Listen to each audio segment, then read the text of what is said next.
All right, welcome back to the BTF 2021 CX Summit. I hope you're having an awesome time so far. Our next speaker is Pam Holler. She is the Chief Digital Experience and Marketing Officer, EVP at Royal Credit Union. Please join me in welcoming Pam to our virtual stage. Thank you so much. I'm excited to be here today. We have a wonderful topic to discuss, and we have lots to cover here in the next 20-25 minutes. So I'm going to get started. A little brief history on Royal, just so you understand our asset size and what kind of financials. Obviously, we are a member-owned cooperative. We're about a $3.5 billion organization, and we serve over 250,000 members. So as we go through this whole idea of brand loyalty and working on our CX metrics and those types of things together, I just thought it was relevant for you to understand the size here at Royal. So let's get started. We're going to talk a little bit today about satisfaction, right? CX is measured in many ways, but as we seek to understand and kind of dissect the differences and the similarities between an experience and the importance of both measuring the experience and the relationship, I think it's really important to point out that satisfaction is a number and loyalty invokes an emotion. So in today's kind of case studies, we're going to talk a little bit more about that brand loyalist and why brand loyalty is so important in your overall experience and your overall opportunities enhancing that experience. So I'm going to pause a little bit here for a second because I want that to sink in, right? I want you to think to yourself, hey, satisfaction. Yep, we all measure that, and it's a number and it's a rating and it's a score, and it's pretty easy to benchmark. But loyalty is when your customer and your member literally looks at your brand and can see themselves, right? It invokes an emotion. They have a relationship. So we're going to talk a little bit about the whys behind this and the reasons for the distinction, and I'll get a little bit more into the understanding and the how-tos. So I think it's important as we talk about brand loyalty and CX priorities, right? This is kind of the measure of both marketing and digital and culture. There's a collision here that happens. And typically the way people approach this is with satisfaction metrics, right? They're easy. So we all have looked at these satisfaction metrics, right? There's blanket off-the-shelf models you can use. Many of those are really great models, right?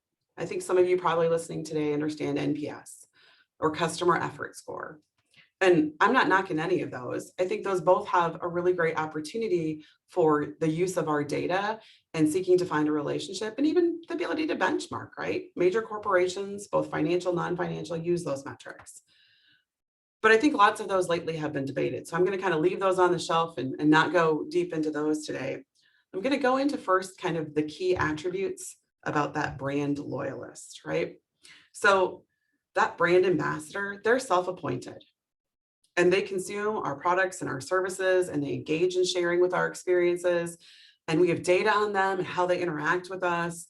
And it allows us to make real-time changes if we understand exactly what motivates them, right? What is their connection to our brand? Brand loyalists don't cheat. So we giggle about that a little bit here at our financial, but brand loyalists don't cheat. They're happy with their relationship, and it would take a lot for them to want to leave us and go somewhere else. And understanding the whys behind that relationship is the most impactful part of being able to measure and change your experience. And then they're brand advocates, right? These are your customers, your members who are openly out in the public, in the social sphere, sharing, commenting, telling their friends, referring. They have a personal connection with your brand. Sometimes they'll even defend your brand. It's interesting when someone else says, well, I don't think they do this. These people step up. These people are also the people that ultimately will help guide your experience changes. They have the ability to help you understand what's important and what should be next. So I think understanding the mind of that brand loyalist is very important. And first, we need to understand how they would describe themselves and their relationship with your brand. So when you would go out and when we do research here, we say, okay, you're our biggest advocates. Explain your relationship. Explain how you feel. Well, they'll use words like trusted, engaged, they're reliable, excellent service. They even have empathy when some little small hiccups happen, right? So these are your people who are out there in the world saying, this is why I select this brand. So you might now be asking yourself, hey, Pam, how do I do this, right? How does your brand, especially financial brands, create and find their loyalists? So I'm going to give you a couple of examples that we've used here, right? We need to measure both behavioral and emotional metrics. And you can do that in a variety of ways. Obviously, the one way on your screen right now is an empathy map, and I'm sure most of you are familiar with that. But sentiment analysis is really important, right? So that's kind of like what's going on. What are they saying? What are they doing? You can see this on social. You can see it in conversations. It's tying words and feelings together, capturing the feedback in our call centers to measure the customer's engagement over time, aggregating that customer feedback based on their appreciation, their happiness, their value. What and how did that customer get left to feel, and what makes up their happiness score?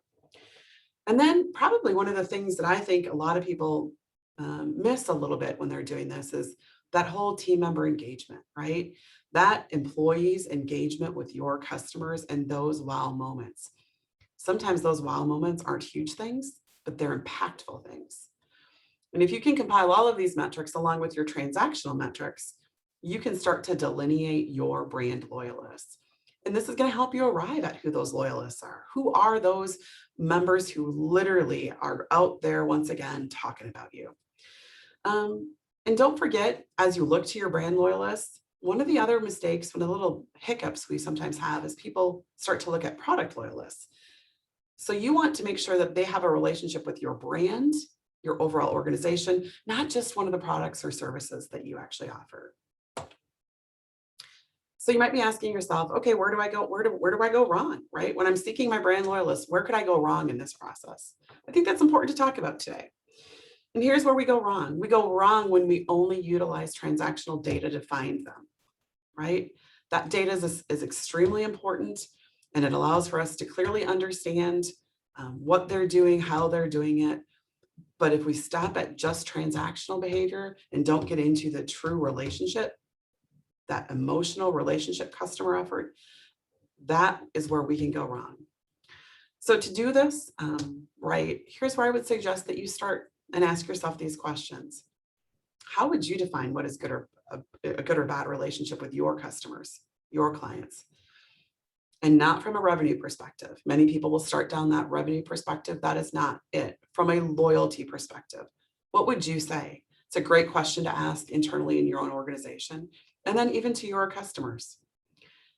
And how can the channel that they prefer to use tell you how they feel about their brand, right? There's preferences that they pick. There's ways that they choose to interact. And that says something about the way they feel about your brand. And in your company, what tools do you already have that can help you aggregate these transactional and relationship data points? So as you start to answer these and uncover the ways you currently engage with your customers, the data points become available.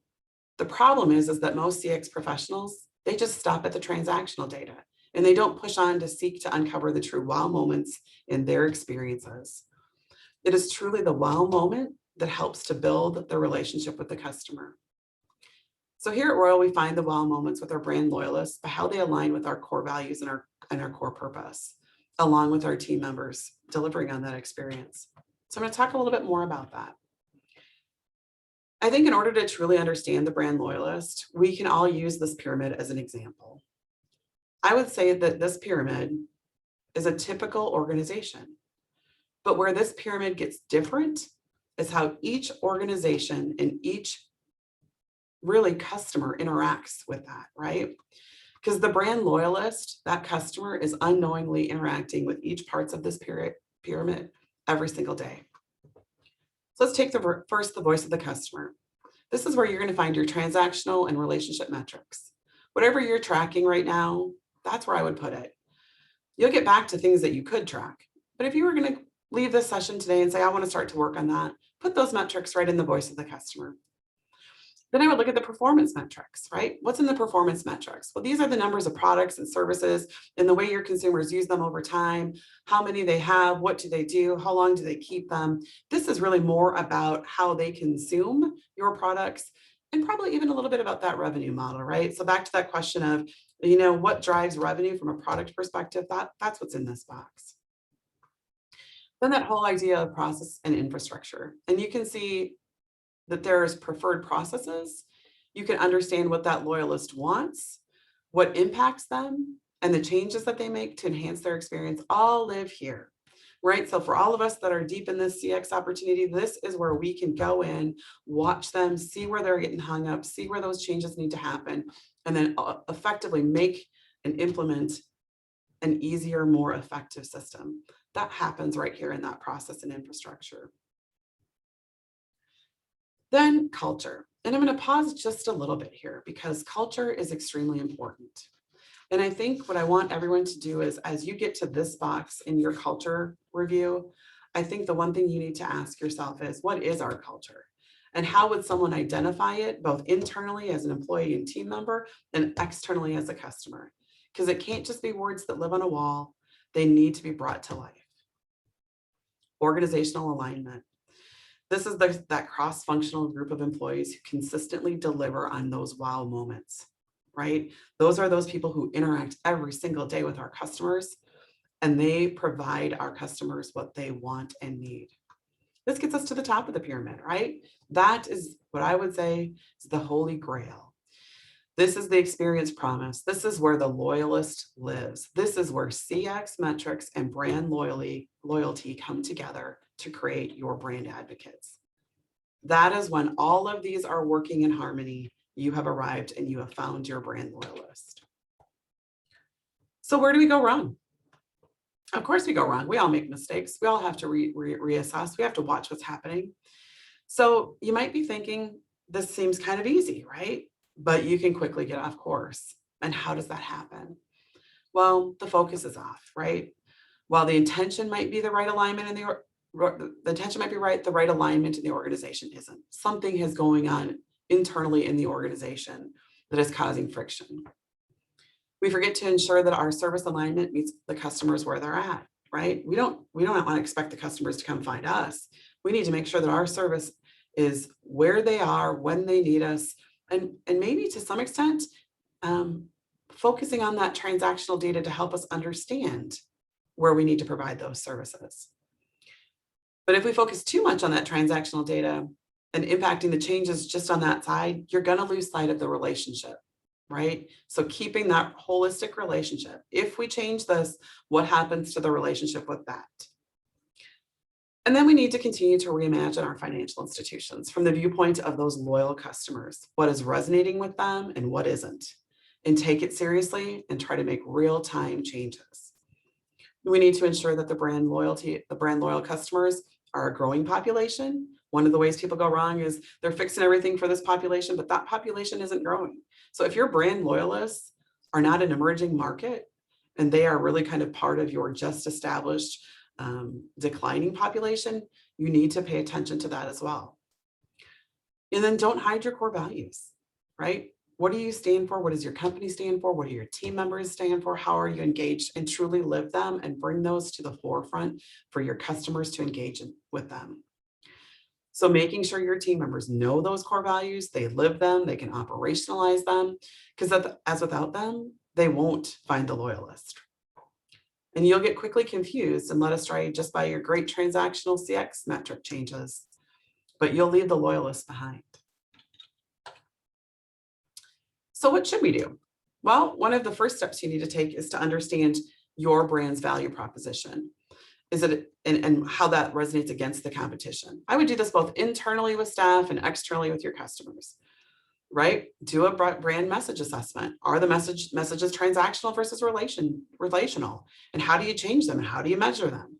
What's resonating? What work have you done with your CX partners? Is it transactional, looking back at what your customers have done only? Or are you looking forward and trying to predict and prescribe what they should be doing and would be doing? Remember, the true goal for CX is to provide the best experience that the customer is seeking and to move them through that customer funnel. And when done correctly, you have brand loyalists who ultimately provide you great guidance on your CX transactional metrics. So you can use some technologies and tools, and I'm sure there's a million of them out there. So I'm going to just talk about a few today that we use. because there's certainly a wide range of technology and tools and consultants. And as you help to explore these tools, I think one of the important questions is to truly take inventory of the tools you already have, right? What do you already have in your toolbox? What is already there for you to use? Maybe you're an NPS house already. Maybe you use an awful lot of CX feedback. Maybe you have text analytics. But I think one of the 5 areas I would focus if I were going to deploy this is really looking at our analytics, our insights, and our dashboards, right? So that's a variety of things, but doing that in real time. And I think many of us are really good at doing the look back. We have the data, it's transactional in nature, and we do a look back. I think the bigger concern is really being in real time, making real changes, and understanding that data every single day. Customer journey analysis and optimization, right? We all do journey mapping. We all understand the rules and regulations and how-tos behind journey mapping. But it's not just mapping, it's optimizing those maps. It's seeking to find the friction. It's getting the feedback that said I didn't understand. It's about context. It's not just about transactions. It's about words. It's about guidance. All of those things need to be reflected on and looked at in a real-time basis. Then you have this whole concept of content platforms that optimize your digital experience, right? It's about communication. Communication is key. Communicate, communicate, communicate, communicate. Can't say it enough, right? Your brand loyalists, your members want to hear from you. Those customers want to know what you're doing, what you're working on, how it's going to impact them. And then they go out and help you communicate. And then personas. I'm sure all of us as financial institutions have personas, right?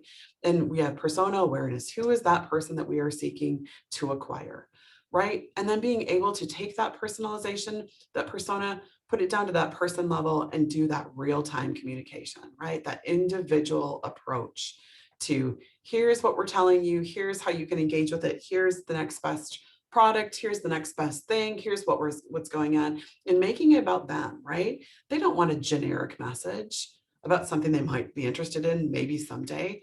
They want to know that you've taken a look at their data, you know who they are, and you've customized offers, you've customized services, you provided suggestions to them. And then last, I would say it's about social listening engagement, right? There's all kinds of tools about what's going on in the social world, right? Every different type of social media, obviously reviews, there's lots of ways to do that. But watching that, right? Because you can tie words to empathy. You can tie words back to your core values and your culture. You can take a look at all the things that people are saying and say, hey, they keep saying this, but are they actually acting upon it, right? Because when we're truly seeking the right metrics, we need to say, well, I know that's what they're telling us, but is that what they are using? Are they using that product and service? Are they talking about that product and service? Because if they're providing guidance on products and services that they're not active users of, that is really kind of irrelevant information to you, unless they are not active because they truly don't understand and don't like the experience. That's different. I would say that these are just some of the ways that you can approach seeing and finding your brand loyalists. There's obviously so many more ways that you can do this.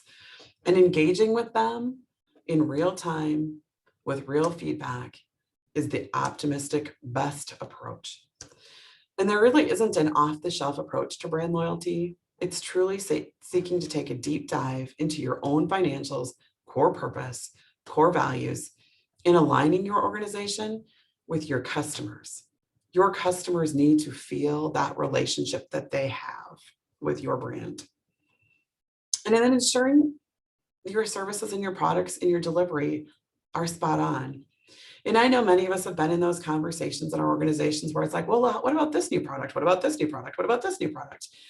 I think I can't underestimate saying, instead of just saying, what about, going and doing the research, talking to our loyalists, talking to people that resonate, talking to other people who have the same persona, asking them, is this the product and service? And not just will you use it, will you not use it, but how will you use it? What will you use it for? Explain to me your wishes, your dreams, how that makes your life easier, right? Because it goes back to the thing I talked about, which was messaging, right? Are you messaging transactional messages only, or are you messaging relationship messages? And relationship messages, those literally need to be the way you find your brand loyalists.